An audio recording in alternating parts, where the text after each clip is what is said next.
Welcome to Significantly Insignificant History with Bob and Ben. I'm Bob. And I'm Ben. And the most important part of any Easter meal is... the deviled egg. Yes. Because you know you're going to eat like 3 dozen. Yeah. And that's 30s. That's in the 30s. That's a lot. Yeah, and that's 3 dozen whole eggs. Because you cut them 30-something times 2. Hey, well, this isn't a math show. This is a history show. So, Which is debatable. If you go on Webcrawler... which is not a Spider-Man webpage, I have found out. I thought it was, and I'm sorry. There's going to be articles about deviled eggs being from ancient Rome. Mm-hmm. They were a delicacy at huge, extravagant parties. But I don't know about Bob here, but I wasn't around back then, so I'm pretty sure that there were no deviled eggs. No, because ancient Rome did not have mayonnaise. There was a mayonnaise embargo. But that's when the Pope outlawed it, and that's why we eat fish on Fridays. So anyway, deviled eggs are actually much more recent. It was 1848 Yes. Yep. The fall-ish. in Macon, Georgia.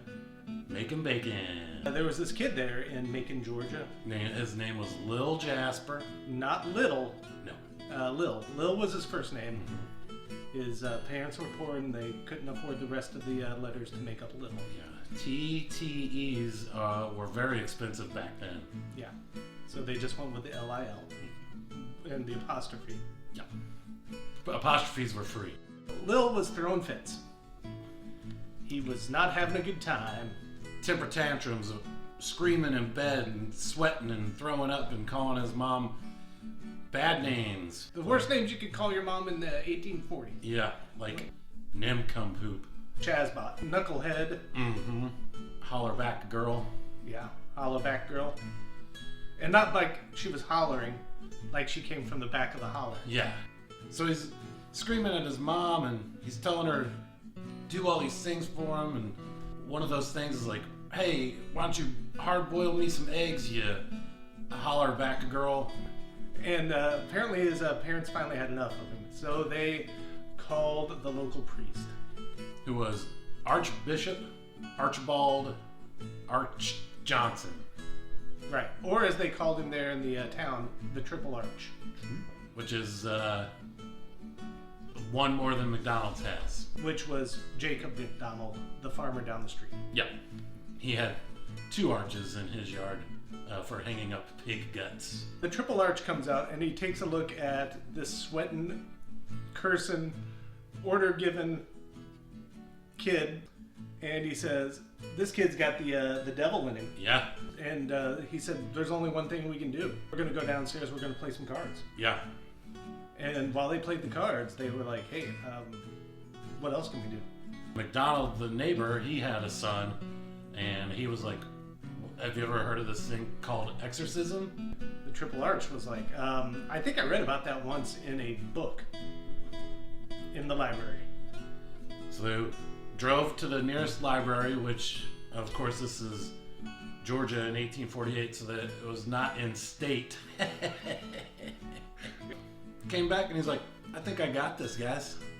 So he starts praying and doing hand movements and touching things like chicken bones or whatever that exorcism process requires. Yeah, he looked like a modern day Harry Potter. Yes. And all of a sudden the devil demon man comes out of the little boy and they start fighting.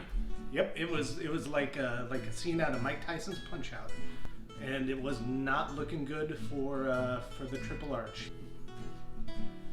And then he remembered something he saw like in the appendix number 3 of the exorcism book. And it said you can confine this demon devil man into like a solid but kind of spongy solid piece of thing. But luckily what they remembered was that Mom had been boiling eggs downstairs all night and day. So anyway, the Triple Arch does some... pulls the demon devil right out of Lil and puts it right into this hard-boiled egg. But the demon devil says, "Oh, you can put me in here, but this thing's porous. I'll find my way out." And then that's where they've got the inspiration, and this came from the McDonald boy. Mm-hmm. He was like, back at the farm, if we don't want one of the pigs getting out, we just throw a little extra mud and stuff around there to make it sticky. So they had a bunch of extra mayonnaise lying around, and they were like, "Well, let's smother and cover this dirty little egg boy." Yeah. So they mixed it all up with some mayonnaise. The demon devil got all stuck in the mayonnaise, and that's where he stayed for the rest of eternity.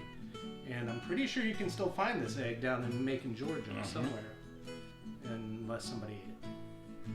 Yeah, I hope nobody ate it, because then that's in them until they, of course, get diarrhea from eating the eggs, and then poop out the devil demon. Yeah. In which case, there's a haunted outhouse. Yeah. Haunted outhouse in Macon, Georgia.